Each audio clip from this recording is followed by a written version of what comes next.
Hi there. It's time for our Friday night spiritual insights with Michael Mirdad. So thanks for joining us. I want to talk about how to deal with people speaking negatively about us. That includes gossip, obviously, but people speaking harshly about us. What do you do with that sort of thing?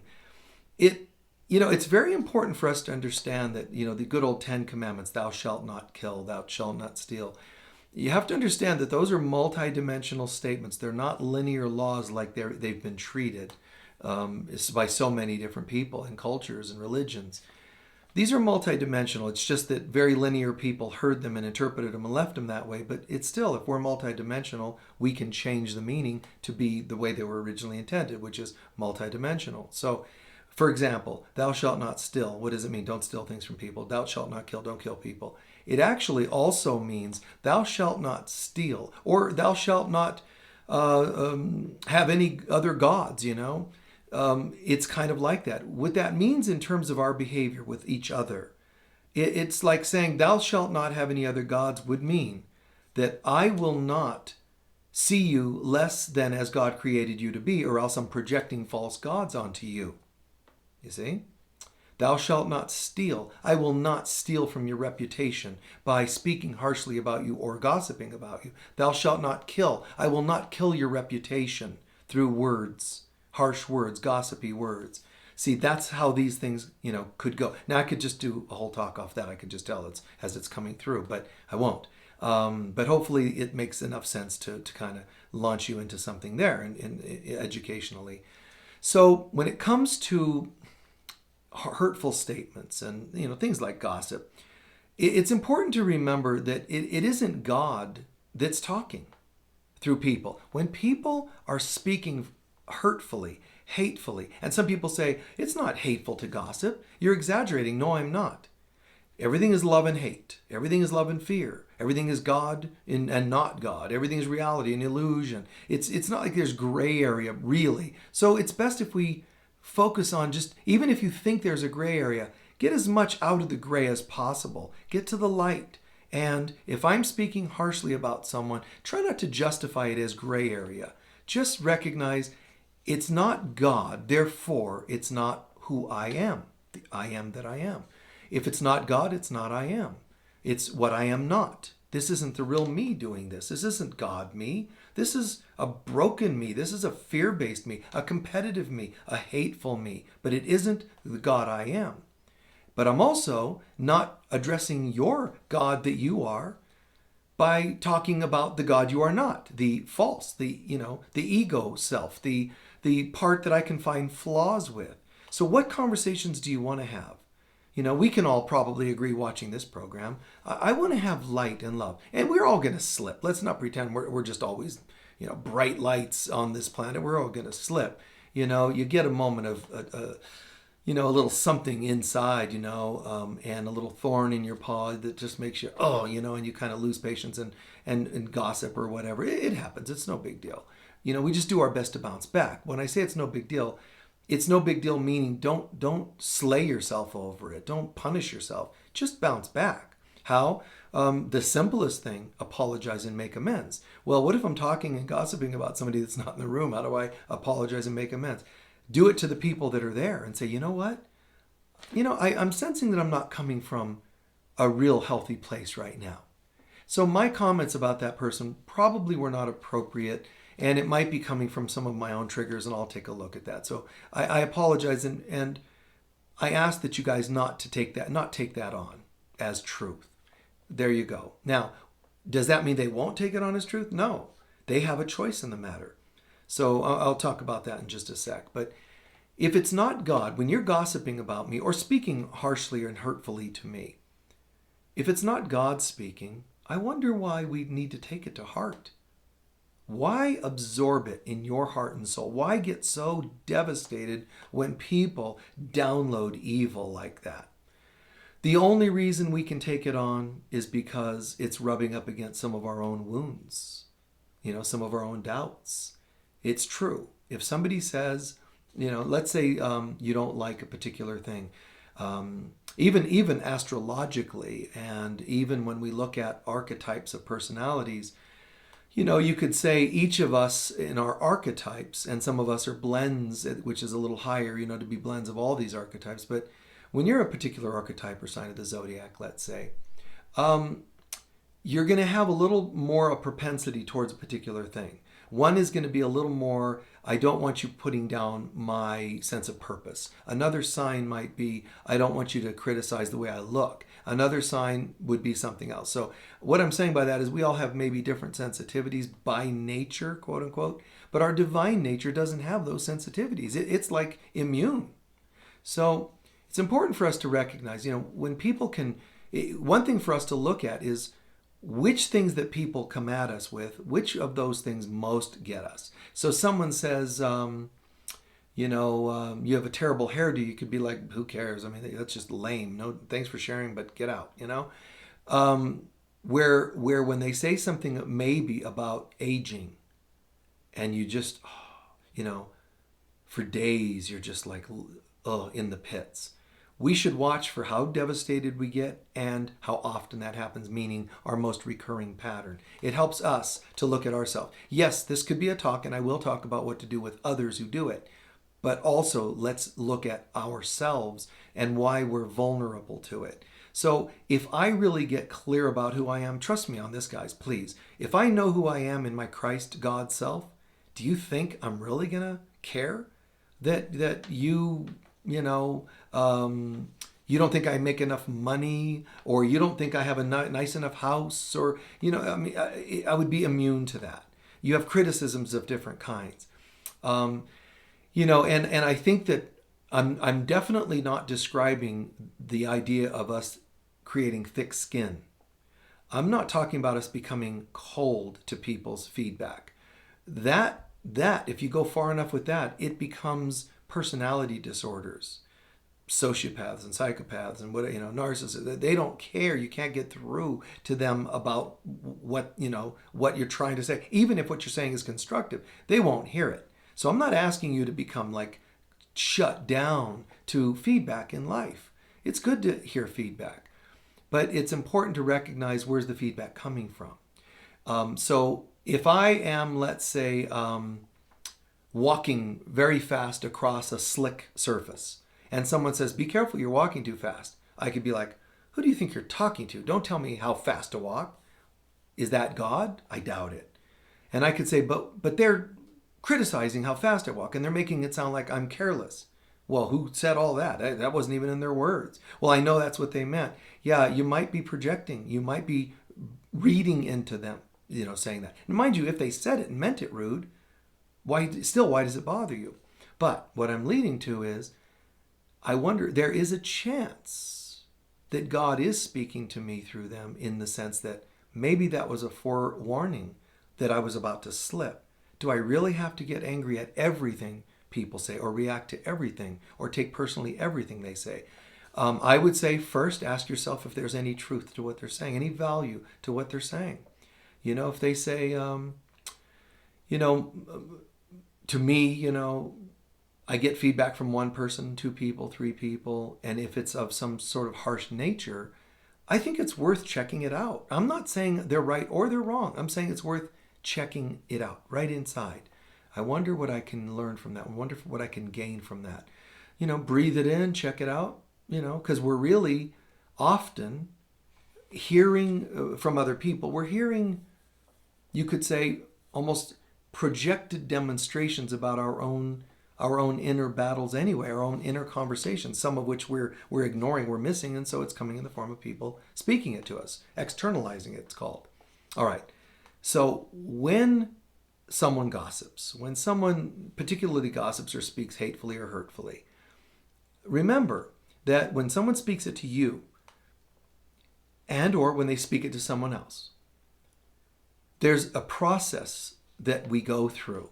And it's really important to understand this process.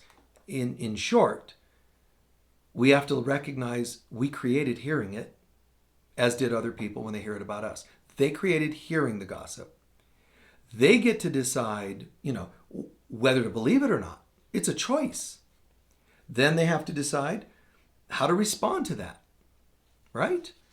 do I believe it? Then, okay, how I respond to it. Then, they can go into other steps after that. Okay, now how do I respond to it? And even choosing what actions to take. Respond meaning, what am I going to say to them when they're doing it?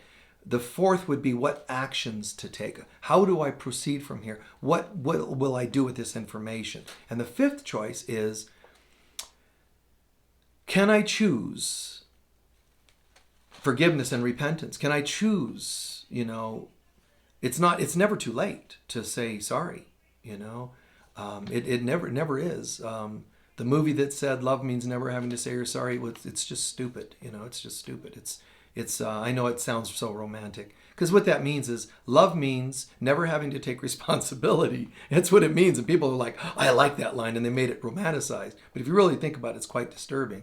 Love means never having to take responsibility. Love means never having to care about another person enough to apologize if you've hurt them. It's just ridiculous. So sorry, but if I'm bursting any bubbles. But go to a different website or Facebook page or whatever and watch things that enable. Anyway, so I'm being facetious. So, it's gossip, and it's hurtful. Gossip is not.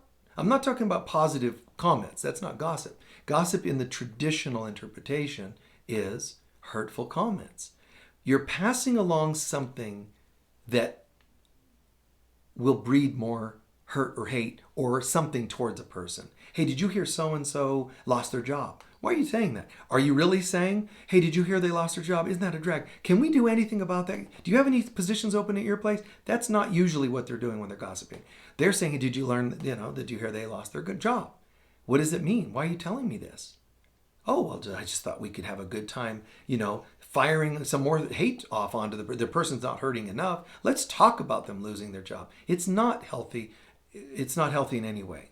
So the first step, as I said, they created hearing the gossip. And when you're hearing gossip, you're creating hearing the gossip. And it's really important because to understand this, because usually at the roots of hearing gossip, deep inside the person hearing it, it means on some level, I'm insecure, and if you can help me tear down someone else, it helps build me up. That's one part of it.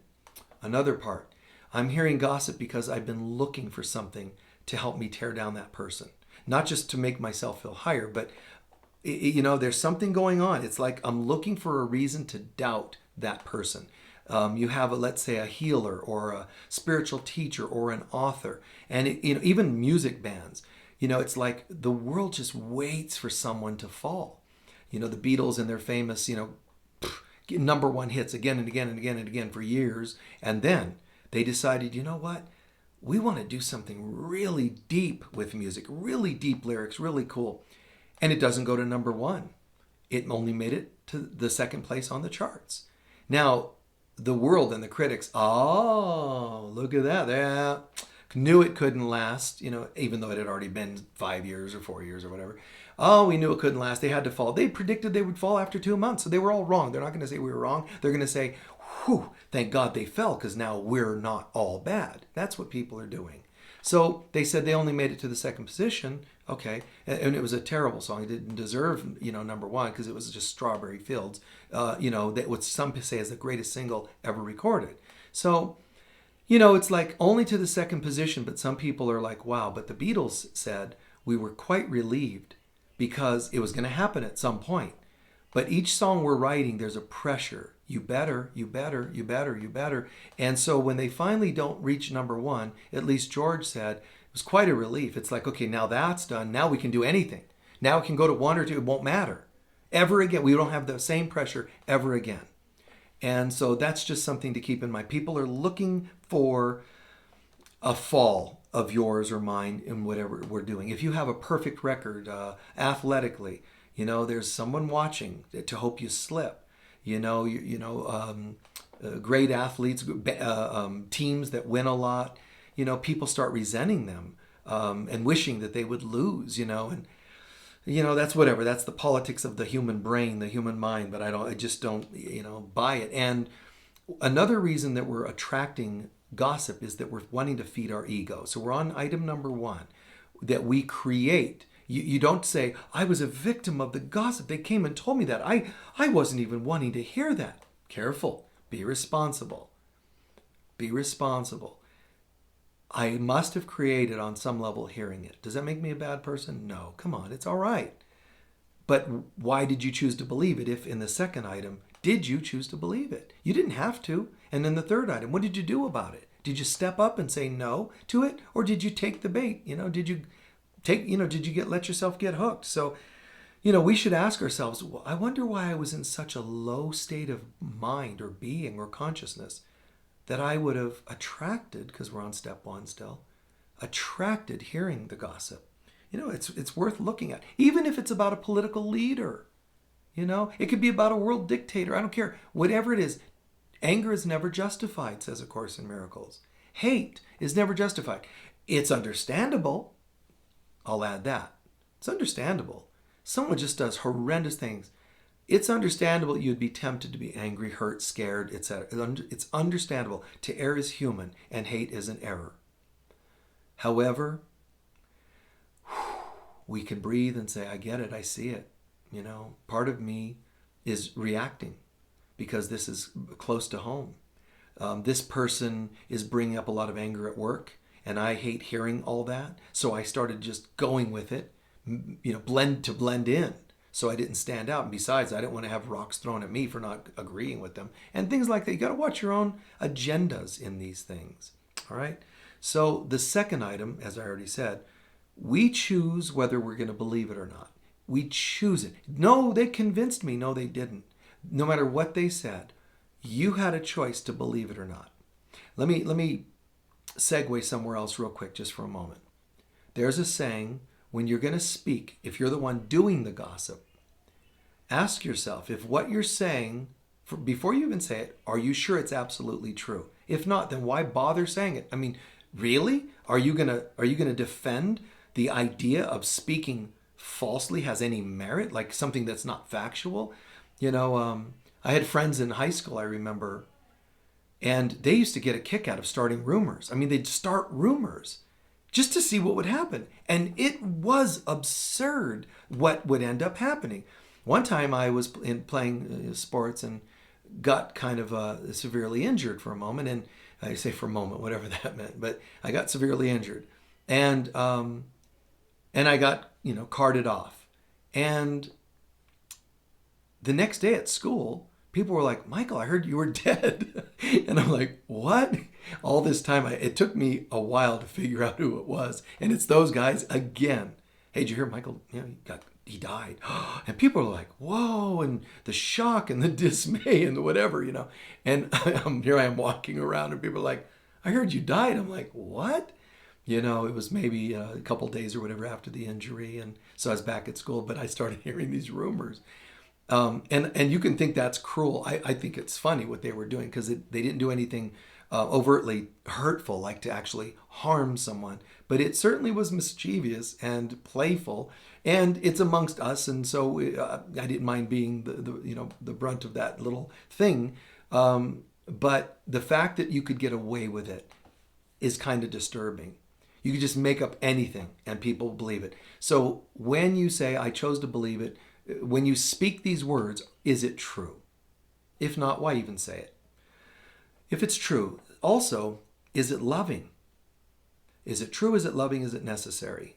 And sometimes I add one or two extra items to that, but is it true? If it's not factual, then why say it? Secondly, is it loving? We usually can't get past that one. Like, no, like kids, no, it's not loving. Then you shouldn't have said it, shouldn't you? No, I shouldn't have said it. We're caught.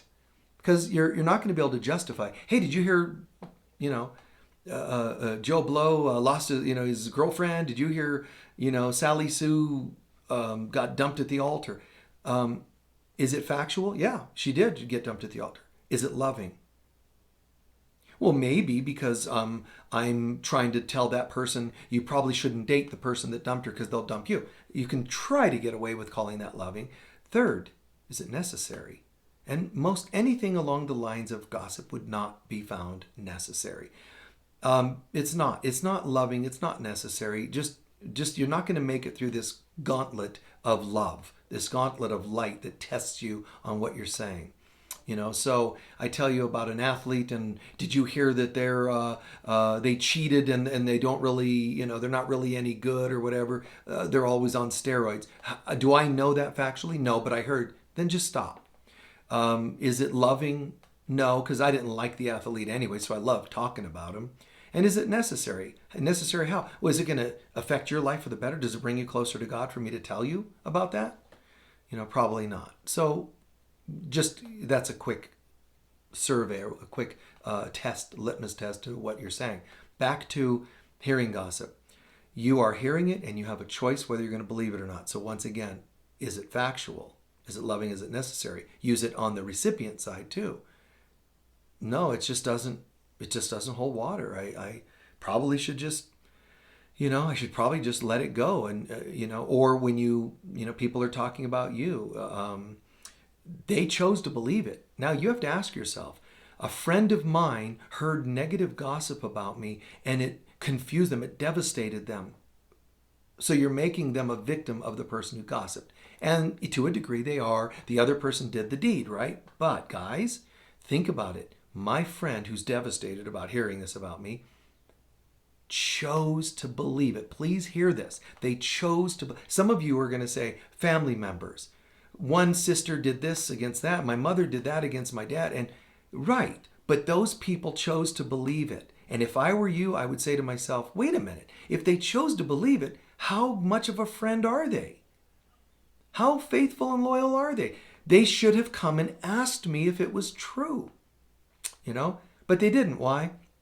I've heard all kinds of stories as to why people saying, well, they would just deny it. Did you give them a chance? Because you have to give people a shot before you can say it's over, or else you're going to carry that gray area with you as a darkness in your consciousness.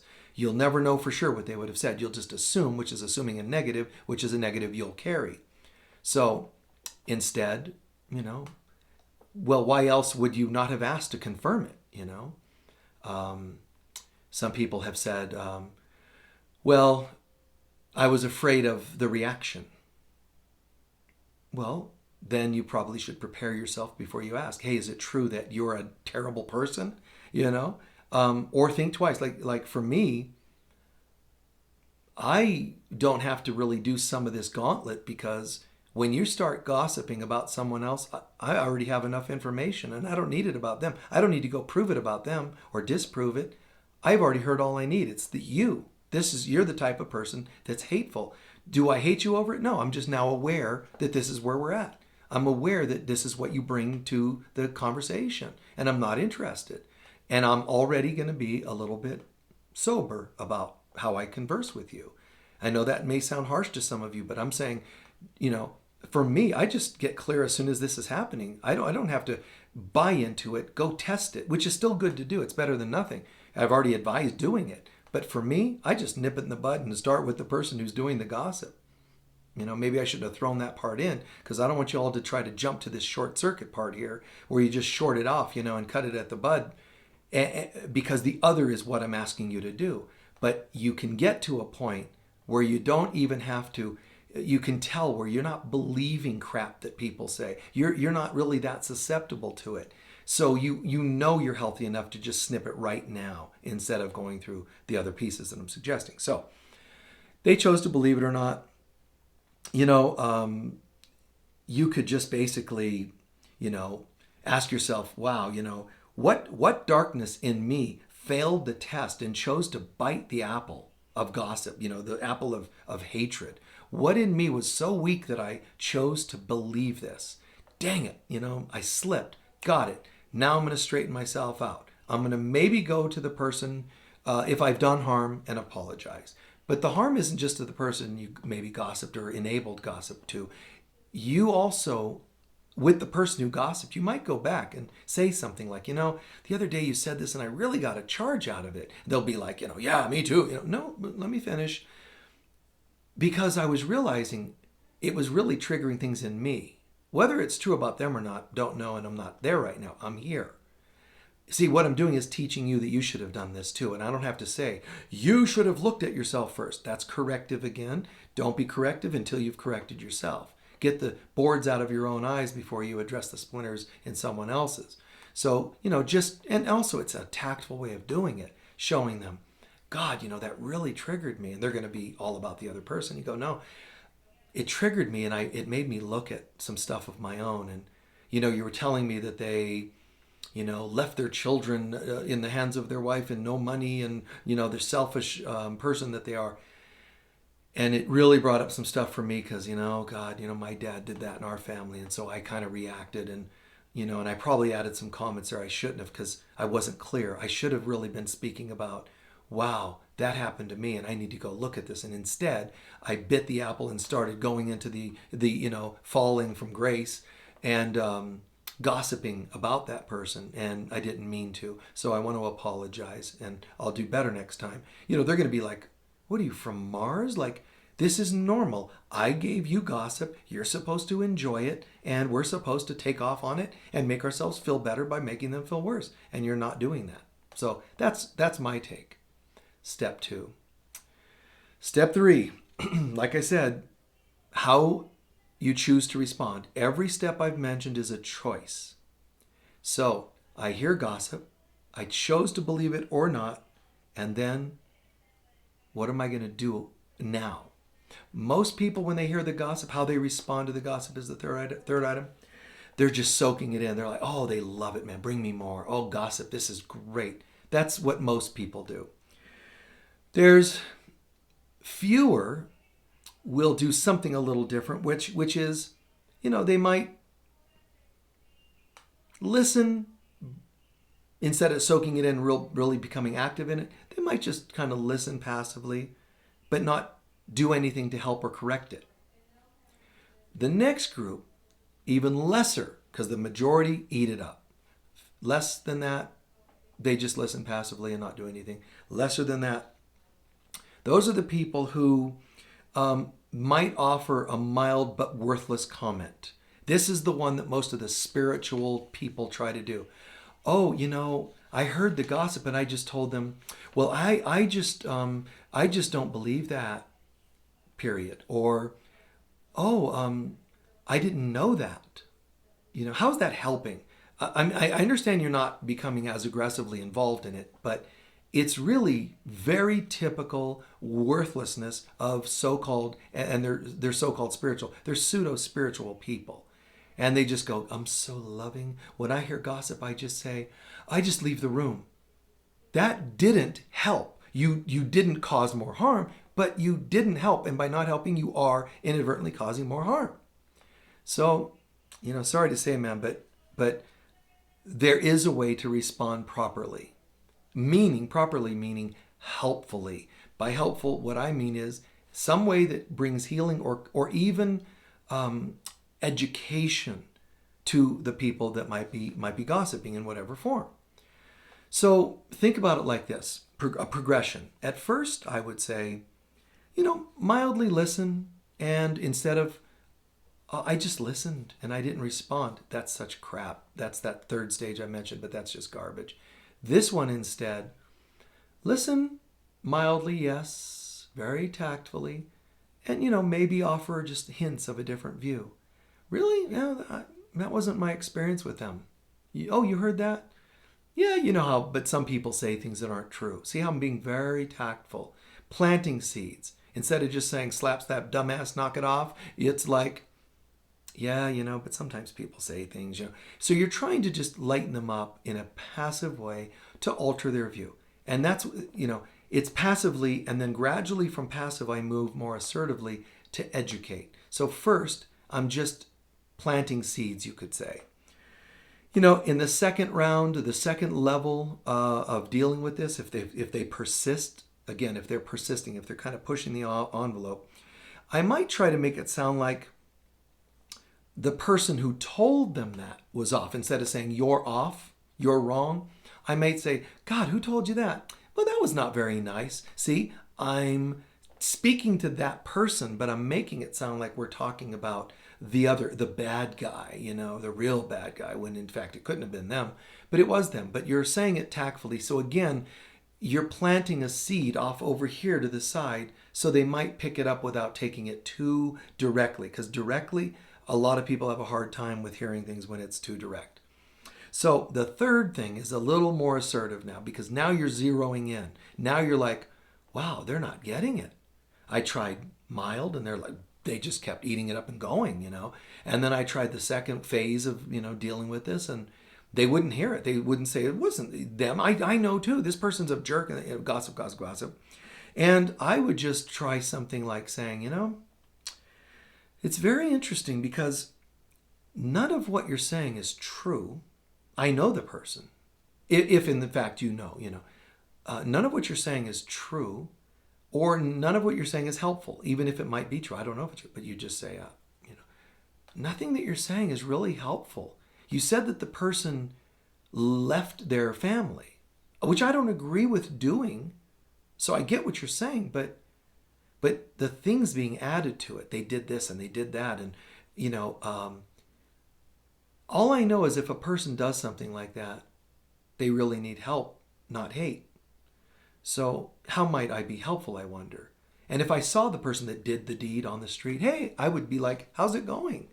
How's it going? Knowing that they may have done all these naughty things, I would say, how's it going? Like one time when I was a kid, I was being a student assistant to at a preschool or something. And my first day there, I walked out to the playground, and this one typical boy, probably a Republican, this is how gossip, you get it, hurt some girl, clearly a Democrat. And the poor girl, Democratic girl, who was like all of 5 or whatever, 3 maybe, she was crying, and the teachers were like, oh, that jerk kid, he did it again.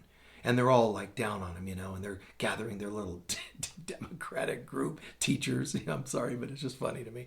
And they get their little thing together. Oh, yeah, boy. And they're all holding the girl. Poor thing. Oh, no, it's terrible. I walked over to the kid, the boy, and said, you all right? What? Are you all right? Knowing he's scared, he's embarrassed, he's angry, he's all kinds of things. And I asked him if he's all right. He started crying, and I held him. The teachers are like I swear it was the most amazing thing. They're all like, what happened? And I didn't explain what happened, like psychologically what I was doing. I think I was probably 18 at the time. But I knew, the fear that was in the kid. I saw what he was feeling, and I knew, respond to it with hate, and you're going to lose that soul, and it's not a good thing to do. Am I happy that he pushed down this girl? No. To see this little girl crying, yeah, it rips your heart out because, there's a lot of tears and a lot of pain. And I get that. But I have to override that human compulsion to react a certain way and go into the spiritual mode. And that's what I did. So that's my example of, you zero in, you just go, wow, that's really strange that you're telling me this because that's not my feeling about it. That's not the vibe I get. That's not what I've heard. That's not what I know about them. Sounding like from a little more sane place, I guess you could say. Certainly a more centered place. So if they push it, though, I would say, especially if they're pushing it about certain topics, which I'll get to in a sec, I would say, this is weird because you're telling me this like it's fact. And there's quite a bit of hurt, like anger, energy in that. And I'm not sure why you would tell me something that I don't believe is true, and you're saying it like it's fact. And that makes me quite suspicious because when we say hurtful things that aren't true, it's a form of evil. And you guys are going to think, whoa, you can't say that to people. I don't know. Jesus said it. Jesus said to the Pharisees, you're liars. And what you're doing is hurtful, and your father, your source of information, your source of guidance is the devil, meaning the liar, the evil one. So he just cut right to it. Why can't you? You might be more tactful. You might be, what you perceive to be tactful, what you perceive to be gentle, but sometimes just cut to the chase. So, for example, to me, it's like emphasizing this as evil. It's like some people just get really Whoa, that's harsh. But guys, it's hate, it's hurtful, it's of the ego. If you want to choose a different word, use a different word. But they're all synonymous. They are not coming from God. That energy is not coming from God. However you want to slice it, it's not. But when gossip is aimed at goodness, you better stand up. And if you don't today, you're going to have to do it eventually.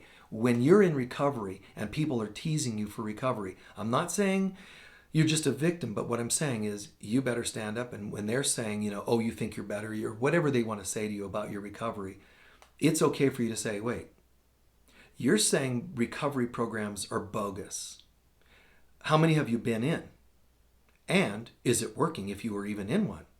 Is it working? How's it? Are you clean and sober? Wow, okay, cool. Whatever. Like address it, call them on it. And then just say, good for you or bad for you, whatever it is for you.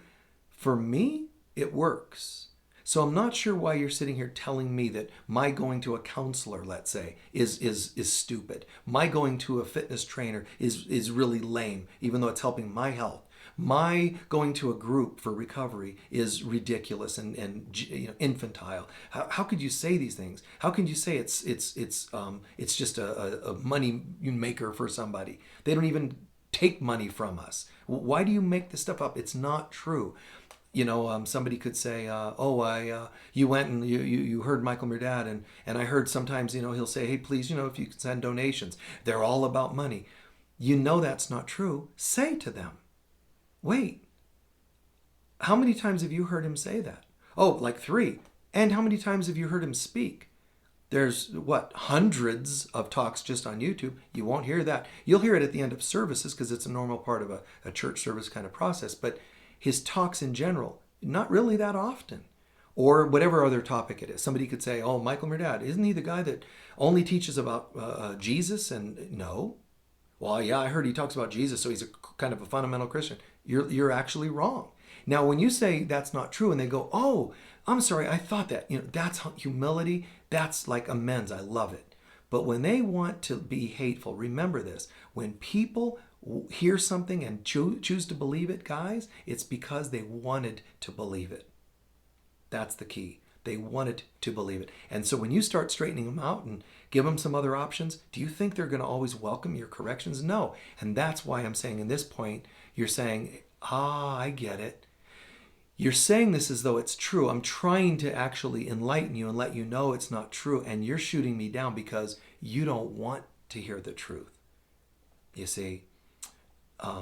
So I would take it that way and, take it that direction. Be able to say, putting me down for pursuing my soul's purpose. Oh, you're into all that new age, look for your purpose, get in touch with your inner child. They're going to tease you and ridicule. Don't hate them for it. Try not to hate them for it as best you can, because they forgive them. They know not what they do, which basically Jesus was saying, these people are acting like morons and they don't know any better. That's kind of what he was saying in a way. I'm being, again, facetious about it, but it's like, they're acting stupid. It's not spiritual. It's not God. It's total ignorance. And it's really lame. It's ridiculous. But to be expected from hurtful people and hurt people. Why are people hurtful? Because they're feeling hurt. Why are they feeling hurt? Oh, God, a vast array of reasons. But the sad thing is, instead of seeking help, they'll try to tear others down to make themselves seemingly feel better. But it actually never works. So, you have the option of taking the route that Jesus took. You're listening to guidance. Your source is not God. Your source is not love. Your source isn't even wanting to know what really happened. Your source is you want to believe what you heard, and there's a reason. So I would say to people, if they really got this far to pushing the envelope, yeah, I could say to them, this is so interesting because you told me this. I told you what really happened. And yet you're still telling me this as though it's true. This is a great example. Really proud of somebody that I worked with, and I won't get too specific, but they stopped. They had to change jobs from working in a place that I was associated, and they changed places to work somewhere else. And when they did, people were like, "Oh, what happened?" Well, nothing. I needed to get a different job because of whatever. Oh, no, come on, tell us. Well, I already told you. And I loved that this person one time in a group called everybody out and said, this is what happened, and it's some of you even in this room. You came after me to try to make me believe in things that weren't even true. And I was there. I'm the one who did it. And you're telling me why I did it.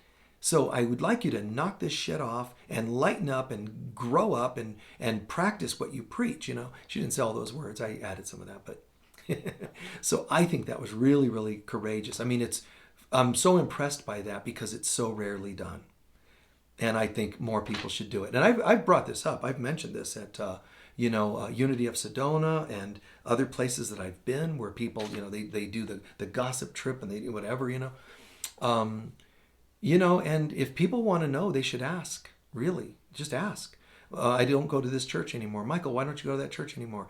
I try to give tactful answers, but when things get pushed enough, especially if it's from a particular center that's acting out of integrity, I won't say, well, I heard, and I'm not going to get into all that and things that, even if I believe I know certain things, I just talk more about, and I don't like to make up lies either, like, Spirit was telling me to only teach in the Western Hemisphere or the Eastern, I'm not going to like make up some bizarre thing. But if pushed, I might say, there's a direction that doesn't resonate with me. I might say something like that because it's true. I may not name names and pick certain examples, point out certain examples, but, I might say, but I'll speak for me. It's very important that it's not so much gossip when you're speaking about you. I'm not feeling comfortable with this rather than, well, I heard this about them. Just talk about yourself in a non-narcissistic kind of self-centered way, So if you're going to walk away, basically Jesus is saying, hey, rather than becoming part of that evil, because if you hear the gossip, choose to believe the gossip, respond to it as though it's true and add to it the gossip, you're really up creek because you're part of the evil now and you should apologize and make amends however you can, wherever you can, and to whom you ever can. Just clear it, man. Clean the air. And when you do, you're actually educating people that you're giving them permission. You're saying, there's nothing wrong with us just stepping up and saying, oops, yeah, I kind of blew it. I sunk for a minute there and lost faith in that person or lost faith that they'll probably get it. They'll probably, instead of, they're hopeless, they'll never, yeah, I did. I lost faith in them for a moment. I feel a little ashamed that I did that, but I'm just affirming now that person's got as much possibility as you and I. I do worry about them, and that's me. I worry about them, but it's not they are hopeless. I am worrying, So it's a little more responsible, and I hope that part makes sense. Shifting gears, even if you're speaking a little more directly, what some people might call harshly, even if you're like, I'm just going to kick some butt and say, hey, you know what? Enough is enough of this stuff. I'm just going to draw the line here and say this is going to stop here and now. Even when you do that, people aren't always going to hear that very well. But I'll tell you, man, when you say to somebody, what you're saying isn't true, which means it's almost like it's a form of evil. Because if it isn't love, then it's hate and fear. And if it's not love, it's not God. If it's not God, I'm not really interested in it. But I have to ask you, why are you doing that? Why are you participating? Why are you choosing evil? It's almost like you're doing the most hazardous drug in front of me, and I'm supposed to go, how's that? Isn't that great? No, I'm saying, why are you doing that harmful thing to yourself and others? When you kick butt like that and put things in its place, to be all honest, guys, they won't forget that. Next time they're gossiping, even if they hate you or what you said to them, each time they still fall prey to gossip in one way or another, participate or whatever, I swear to you, man, they're going to remember that jerk who said, you're being evil. And that's a good thing for them to remember that because it's going to wear on them in a good way, their conscience. They need to know that someone said, there's another way. We don't have to buy into this. We don't have to bite the apple off the tree of judgment. We can just choose something different. Let's wake up. It doesn't mean we're being like Pollyanna, rose-colored glasses. We're saying that every potential rumor has always been false. We're just saying, if I don't know that all of it, I don't know that I want to know, I don't know that I want to react to it if I don't know. Otherwise, we're just, reacting. It's a movie. You watch a movie, a horror movie like Jaws, and then you assume that there's giant sharks in every body of water, including your toilet, so you can't go and pee because you're afraid. Guys, that's a form of insanity, really. So when somebody's telling you something and you don't know it's factual, it's really nothing more at this point to you, energetically, it's nothing more than a movie. How is it a movie? Because it's just a theory. I don't know. And even if I know, what do I want to do about it? Add to the problem or try to bring healing to whomever's involved. So just think about it. The fourth item on the list is what actions to take. Which actions to take. How do I proceed from here? This could be anything from, maybe I could look a little further into this. Because maybe instead of just going, I'm dropping it, maybe I'll say, well, I'm a little concerned. This is about my daughter. So I am involved, and I heard that she's this or he's that. My son, or whatever it may be. I probably need to check it out. Someone said that they saw, my clean and sober best friend in a bar knocking some down. I think that's the phrase they use, right? Knocking them down. Tactfully, hey man, how's it going? How you been? Great. How's your, recovery? That's what I would do. Approach it tactfully. And if I was really concerned, I would pursue it further. Really, oh, that's good, man. How long you been clean and sober? God, that's great. The other people in the program, do they all feel pretty solid? They good friends? Do you, casual like that? Sponsorship. Is your sponsor a good sponsor? Great. Casual. And if I really feel concerned, I won't just walk away because they said, yeah, I'm still clean and sober. I would say, oh God, that reminds me. This is kind of weird. Somebody said that they saw you at a party. Was it a party or, you bring it up casually. I know this sounds silly, but tact is very important to approach people when you want to help or heal. When you go too direct, you make people back off and get defensive and shut down. I don't want you to shut down. I want you to be able to talk to me. So I'll bring it up tactfully. If I've gone as far as I can go, I'm now at a crossroads and I have to either jump in and commit or bail out and just look for another round of that later. Commit would mean, all right, look, I'm sorry for my beating around the bush, but someone did tell me this and I'm really concerned. Is it true? Not a chance. When was this? Saturday night. Actually, the last 4 days, I was with my whole family at a family reunion at Disney World or whatever, Oh, God, thanks. I'm glad to hear that. See? And just say, and I want you to know, I'm sorry. I'm not asking you like a gossip. In fact, I shut it down and go and ask you before I would believe such a thing. If they don't like that and they're still ticked at you, you did the best you could. Fine. See you later. They shouldn't really feel righteous about being angry at you because you did well. But, on the other hand, they might say, yeah, and break down over it. Other times they'll get, yeah, and it's none of your business. Don't step in if you can't be unconditional about the reaction or response you're going to get. So just remember, it's how do I move forward from here?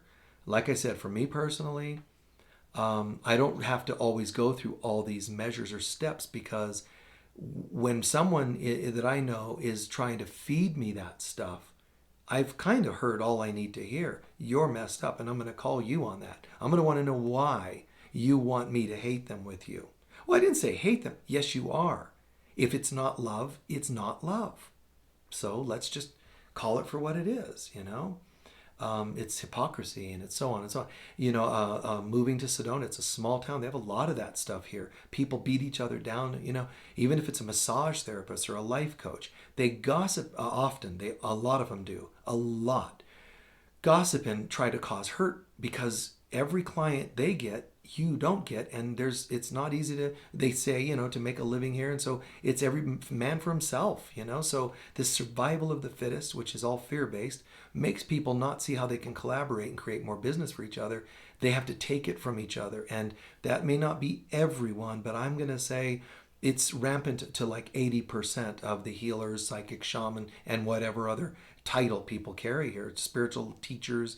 So when I came to this town, I chose, I'm just going to do my work at Unity. I don't mingle a lot. I don't go to other places because I don't want the impression of, because people were saying, this guy's so successful, he's taking our students. So I made it a point, don't go anywhere because it'll look like I'm there trying to hook people to, so I just don't even do it. And people still found things to make up and gossip about. And when they made things up, there are people that chose to hear it, chose to believe it, chose to act on it as though it were true. Those people are gone, and they're seen for their true colors, and they're going to be in some cesspool of kind of evil karma over it. People are going to do that to them, or it's going to have to hit them some way or another. For me, it was a lesson in all kinds of levels, lesson in how to still trust people, and lessons in friendships, true and non-true, and so on and so on. Lots of really interesting lessons. I say interesting. It was very painful in some ways, but lessons in who are you, Michael? How much of what they say needs to be a big deal. So when you're a public figure, you think that it's almost necessity that you would care, or that it's important what people think. You're a politician, you want them to vote for you.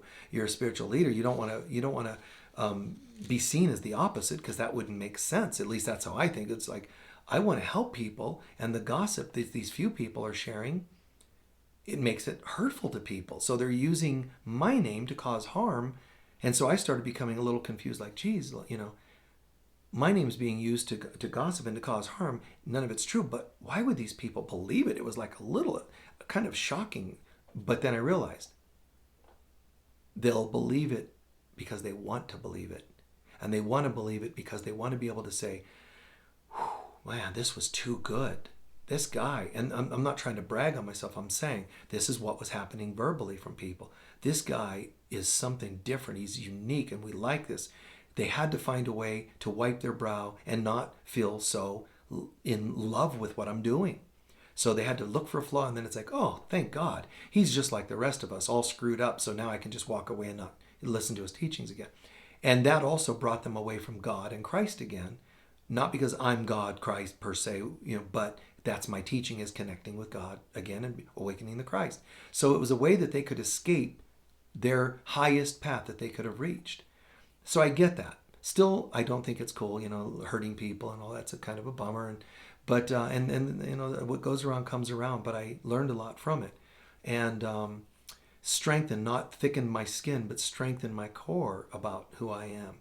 And that's why there's a little bit even more than usual. Maybe it's imperceptible to some, but for me, there's even more of a I'm just going to tell it like it is, instead of maybe there was a little 10% extra behave myself, to suit what they might have needed to see. And I'm saying it's almost imperceptible, but I think I'm pretty sure that I could see a bit of that there, to be honest. And so I can kind of laugh at it because it's neither good nor bad. It's just more like, wow, it's kind of cool to be in this space of just tell it like it is.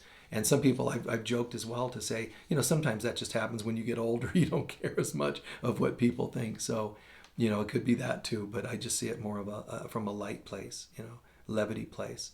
So the last thing is, it's never too late to apologize and make amends. So whether I'm the gossip, whether I'm the recipient of the gossip, never too late to apologize and make amends. And remember, amends means, apologies are somewhat easy.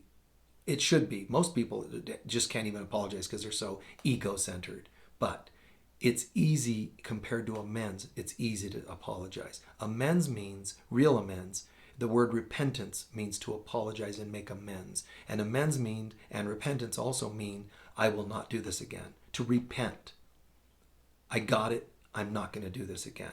We slip, but at least you're going to make your best effort to not repeat the same mistake. Hence Jesus, go and sin no more. So someone comes to you and says, oh, I gossiped about you. I hated you and I said these bad things about you, and so on and so on and so on. And you say, well, yeah, that wasn't really healthy, was it? No, and I'm really sorry. Well, thank you. I appreciate that. And they say, and I want to make amends. Meaning what? I will not do that again. In fact, I'm going to go and repair as they would in the 12-step program. I'm going to go and repair what I can of what I've done. You won't be able to go and track down each person that was affected by your gossip, and that's the sad thing. There's an old poem from the 70s, kind of a contemplative thing from the 70s. It was in like Reader's Digest, and it was where a guy, tells his kid, the kid says, I've done some wrong. What do I do? Well, I want you to hammer a nail into a board for everything you think you've done wrong. Let's say he puts 10 nails in the board. Okay, I've done that, now what do I do? Now go back and, apologize and pull a nail out for each time you apologize. Okay, he does it. Okay, I pulled all the nails out because I apologized for each one I did. And then he says, so now what? And the father, I'm just summarizing the story, the father says, always remember the holes are still there. And that's not to sound fatalistic, but it's to say you'll never be able to fix each hurt, not linearly fix each hurt. Spiritually, that's what miracles are. They can do things supernaturally.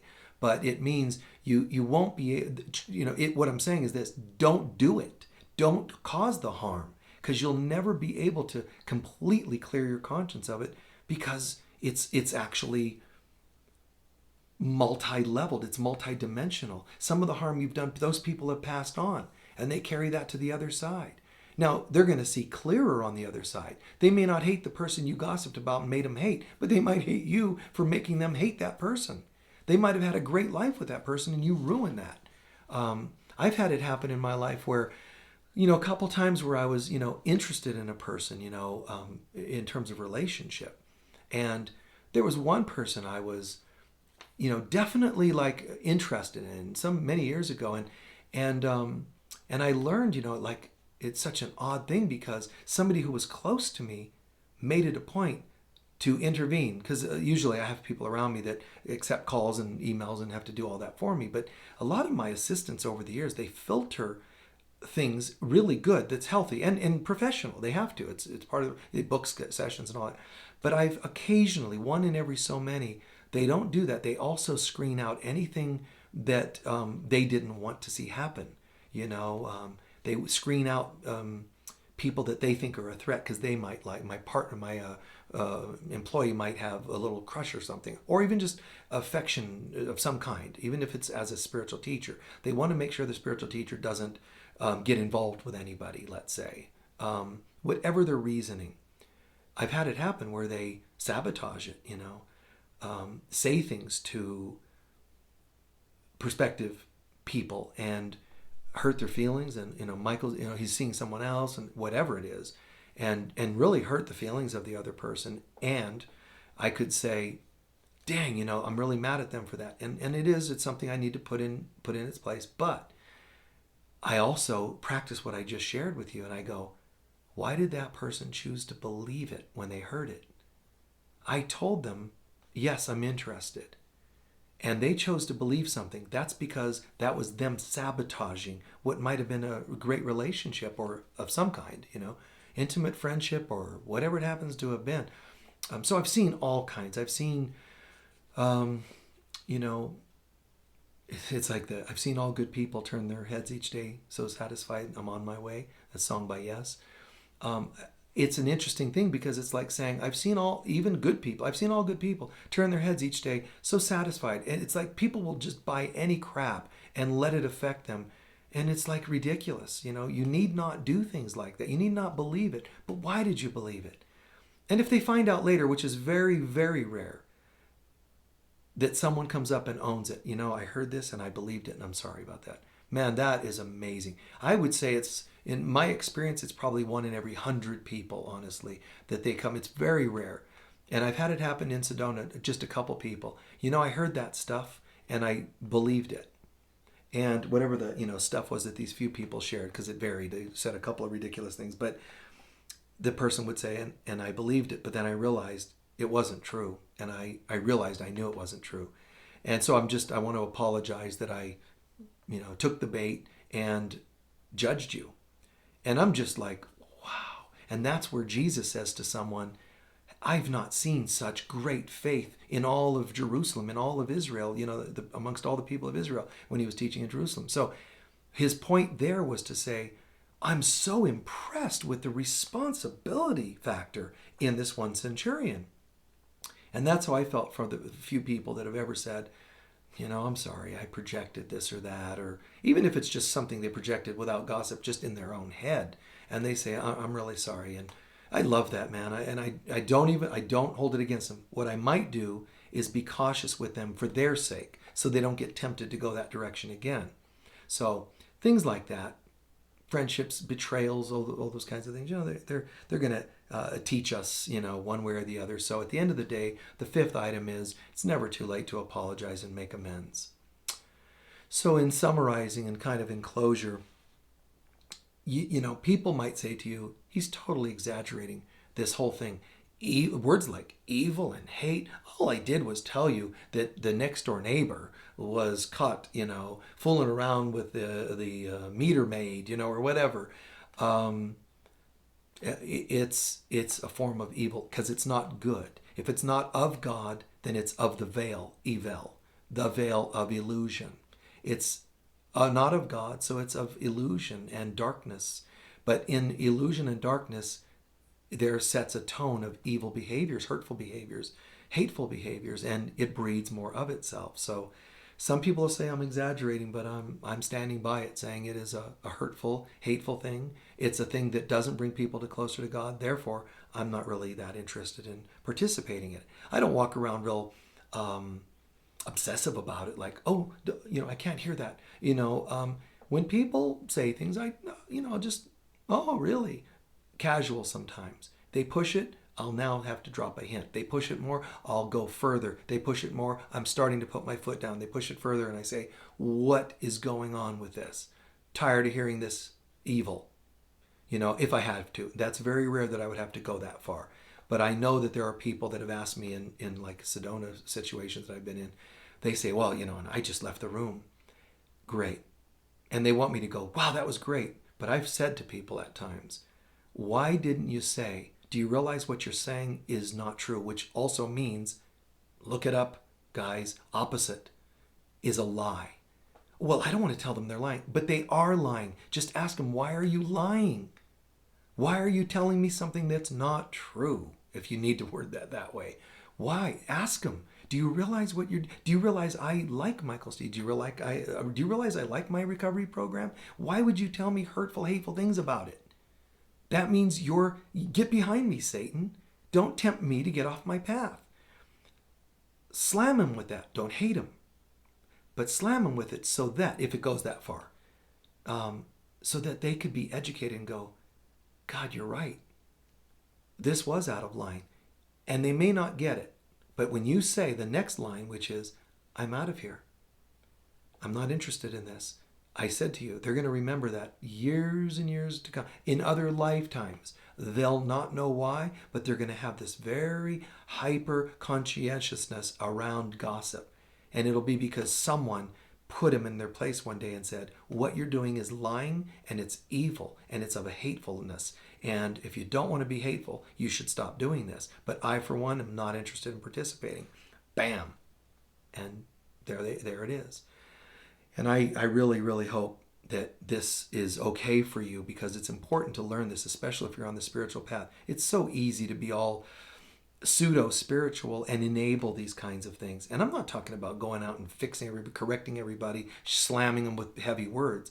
I said, start light. Try a little more, a little more, a little more. And when it gets to the extreme, which is very rare in my experience, but to do it. And when people have told me I have friends that always say, gossipy things about you, or, the same couple of friends always say these negative things.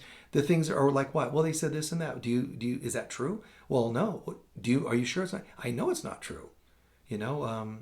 Whatever it might be about, I heard this, I heard that, and yet it's absolutely factually not true. Then I say, then what do you say? And they come up with these totally, I call it horizontal comments, meaning they get nowhere compared to vertical. So like, call them on it, plumb them, they call it, plumb, meaning to pull them to center and call them to task. Hey, knock it off, and they're like, oh, well, I don't want to upset them. Really?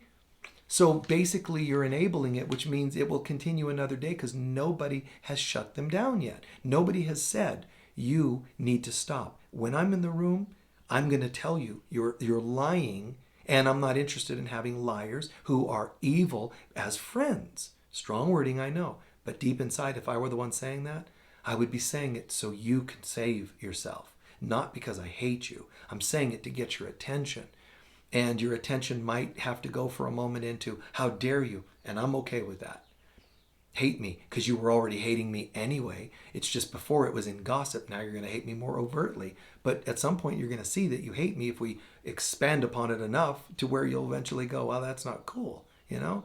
So teach people how to lighten up. Tell them, when you're not being loving, then you're being the opposite. When you're not telling the truth, you're doing the opposite. Do you need me to tell you what words those opposites are really? I mean, can we not just be honest and call it lying or hate? Just put it in its place. But remember, guys, when people are gossiping about you, they're already messed up. It's confirming how messed up they are. There's really not a lot of instances where the greatest souls are, like Buddha. Do you see that man over there? I put my bowl out for rice and he did not give me anything, He's a cheapskate. Do you really imagine Buddha sitting around going, she's cute, but, I've heard some things about her. Could you really? That person pretends to be light, but they're really, not very nice. And they did this and they, threw rocks at me. It's like they'll recognize, what things are really about. People are afraid. People are hurt. Don't take it personal that they say these things. It's hard not to. But when you do, recognize, wow, why does that rub me the wrong way? It's because I have some wounds that they're rubbing up against. I might work on my wounds rather than they're rubbing up against them. To work on rubbing up against them means I know what I'll do. I'll just put a fence around myself on wheels and I can wheel, the fence here and there and nobody will ever rub up against my wounds. That's one way to try to exist. It sounds a little ludicrous and insane, maybe even expensive. But it's one way to deal with it. That's the way of saying, I got to make everybody, I got to make sure nobody says anything bad about me. That's the fence. It's like I'm trying to be overly guarded. On the other hand, if I work on my wounds, I'm shining such a light instead of a fence. I'm shining a light outwards. And people that are in the light are attracted to it. People that are in the dark are going to hate that light, like creepy little critters under a rock. You tip the rock over, they go running. That's these people. They're reacting to you because there's something about you they don't like. It could be you're in recovery and they know they should be, but they don't like the fact that you got in recovery, so they tease you about it. I've had family members tease me about things I believe and things I do, and they're gone. I haven't seen these people in 10, 15 or whatever, 20 years, and I don't even think about it. I don't hate them, and if any one of them ever were, like, let's say, in trouble and needed advice, I'd be on the phone. Not because they're family, because they're human beings needing advice, if they wanted it from me, which is not very likely, So it's okay. Try not to take it too seriously. Forgive them, they know not what they do, means a lot of things, but generally speaking, forgive them because the things they're saying are not true, but they're saying them because they're in such darkness. If they push the darkness a little, forgive them and offer a little bit of correction.